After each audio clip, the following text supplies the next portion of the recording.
세상에 이익이 되는 방송 최경영의 최강 시사. 네, 위드 코로나 일상 눈앞에 두고 있는 지금인데요. 여전히 걱정되지만 반갑죠.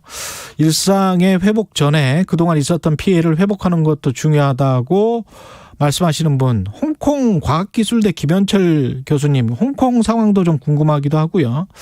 학생들의 교육 회복이 중요하다 이렇게 지금 강조하고 계시는데 연결돼 있습니다. 전화로. 홍콩입니다. 김현철 교수님, 안녕하세요.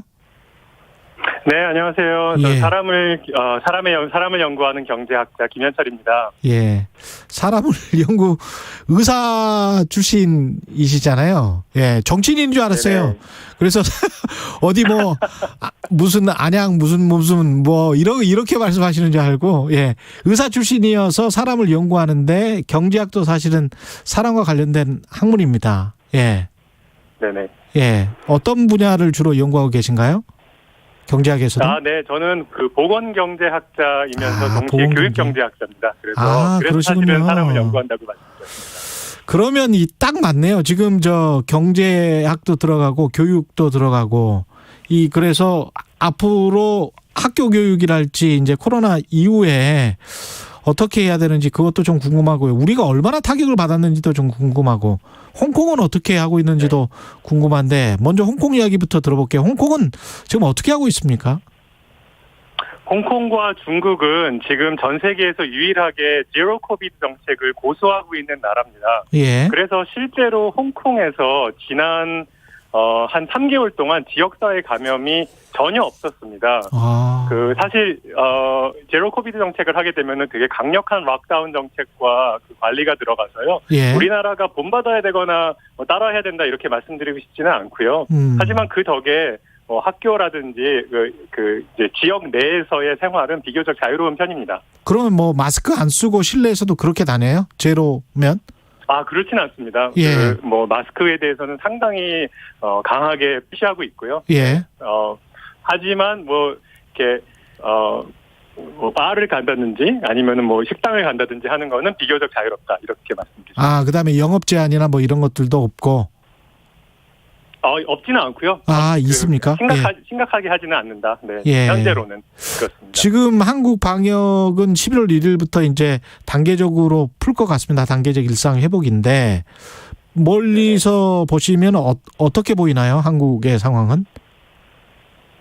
한국의 상황은 비교적 저는 잘 매니지하고 있다고 생각하고요. 예. 그런데 지금까지 우리나라가 눈에 보이는 것, 확진자 수 관리, 사망자 수 관리 이런 것들은 참 잘했는데 예. 그 눈에 보이지 않는 부분들, 예를 들어서 사회적 거리두기 정책이 공짜가 아니거든요. 예. 그 자영업자들이 손해를 보고 학생들이 그럼요. 학교를 못 가고 그러면은 그것이 장기적으로 이들의 생명에 영향을 주거든요. 예. 그런 부분까지 우리가 충분히 고려해서 사회적 합의를 만들어서 방역 정책을 했다. 그렇게까지는 못한 것 같다는 생각을 들고 있습니다. 그렇죠. 그러면 눈에 보이지 않는 것들을 앞으로 이제 챙겨야 될 텐데 이분들이 또 타격이 제일 네네. 컸을 거란 말이죠. 자영업도 그렇고. 그렇죠. 교육을 받는 학생들도 이게 줌이나 이런 걸로 받는다고 합니다만 이게 분명히 무슨 손실이 있었을 것 같은데요. 네네. 등교 제한의 효과는 무척 학생들한테 나쁜 영향을 주었다는 것이 충분히 예상이 됩니다. 예. 많은 나라에서 예를 들어서 프랑스, 독일 이런 나라들에서 이러한 연구들이 이미 나와 있고요. 그런데 안타깝게도 우리나라에서는 아직 그 결과가 나와 있지 않습니다. 제가 조만간 발표 준비하고 있는데요. 연구하고 있는데요. 예. 알려드릴 수 있는 기회가 있었으면 좋겠고요. 우리나라를 대상으로. 예. 네, 그렇습니다. 우리나라 예. 대상으로 한 연구 진행하고 있고요. 그런데 안타깝게도 등교 제한은 이미 코로나 예방 효과가 없다는 것이 여러 연구를 통해서 증명이 되었습니다. 왜 그런가 하면은 학생들이 학교에 가지 않는다고 해서 집에만 가만히 있으면은 아마 줄어들 테지만 학생들이 학교 대신에 친구 집에도 가고 놀이터에도 가고 학원에도 가고 이렇게 하기 때문에 방역 효과가 거의 없다. 사실상 아예 없다라는 것이 많은 연구들의 결과입니다. 마찬가지군요. 그러니까. 방역 지침 내가 되게 안타깝습니다. 참. 그래서 방역 지침을 준수하는 학교가 오히려 아이들한테 안전한 곳이고 학교를 보내지 않으면은 아이들이 입는 피해는 막심할 것이라는 것이 많은 연구자들이 이야기하고 있는 것입니다. 학생들이 어떤 피해를 입게 되나요? 단순히 뭐 지적 수준이랄지 배울 때 제대로 못 배운다 뭐 이겁니까? 아니면 다른 교육적으로 봤을 때는 다른 어떤 손실도 있습니까? 네, 제가 예언 하나 하고 싶은데요. 10년 뒤, 20년 뒤에 지금 코로나로 인해서 인류가 입은 가장 큰 피해가 교육 손실이라고 말하게 될 날이 올 것인데요. 왜 그러냐 하면요. 교육의 효과가 크게 두 가지로 나눠볼 수가 있습니다. 지식을 늘려주는 인지 능력을 향상시키는 방면하고요. 그다음에 비인지 능력, 그러니까 사회성, 인내심, 소통 능력 이런 것들을 올리는 효과가 있습니다. 프랑스와 이탈리아의 연구 결과들을 보면요. 등교 제한을 하면은 하고서 온라인 수업을 하면은 등교 제한으로 엄청 아이들이 손해를 보지만 인지 능력에 손해를 보지만 한 온라인 수업으로 한 20-30% 정도 따라잡습니다. 비인지 능력의 경우에는 상당히 손실을 입는데 전혀 습득이 안 됩니다. 온라인 교육으로.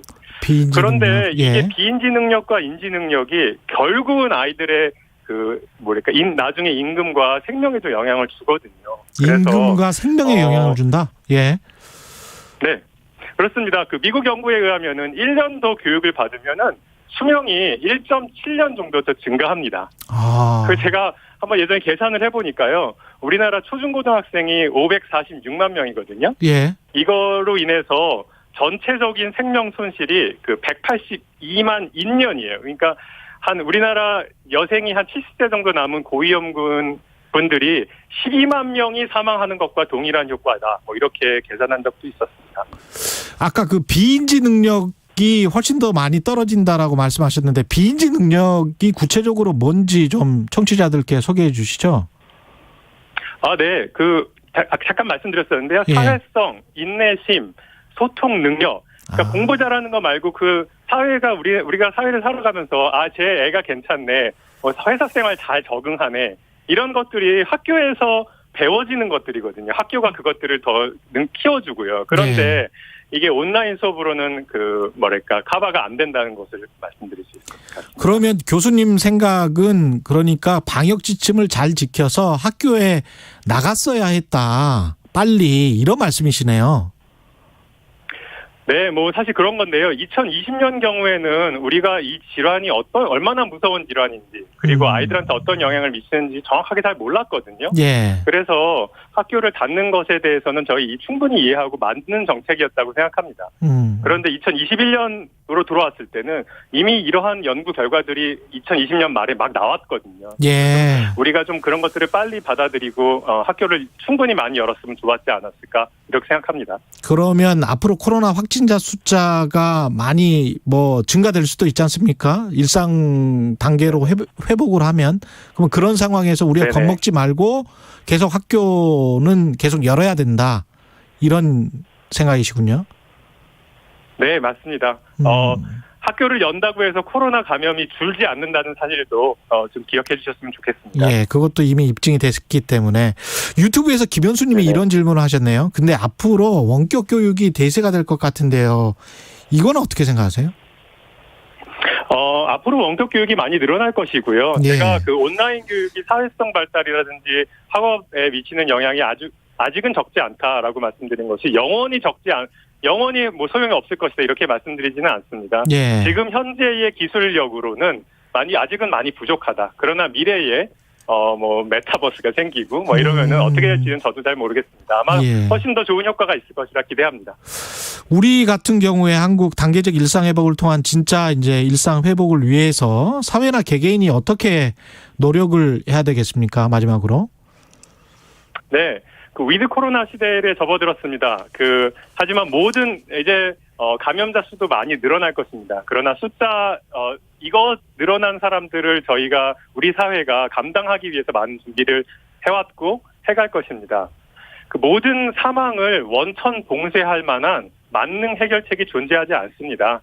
사회적 거리두기를 강화해서 당장 코로나 숫자를 줄일 수는 있지만 결국은 자영업자, 소상공인, 또 학생들에게 큰 영향을 주고 그것이 또 생명의 손실로 이어집니다.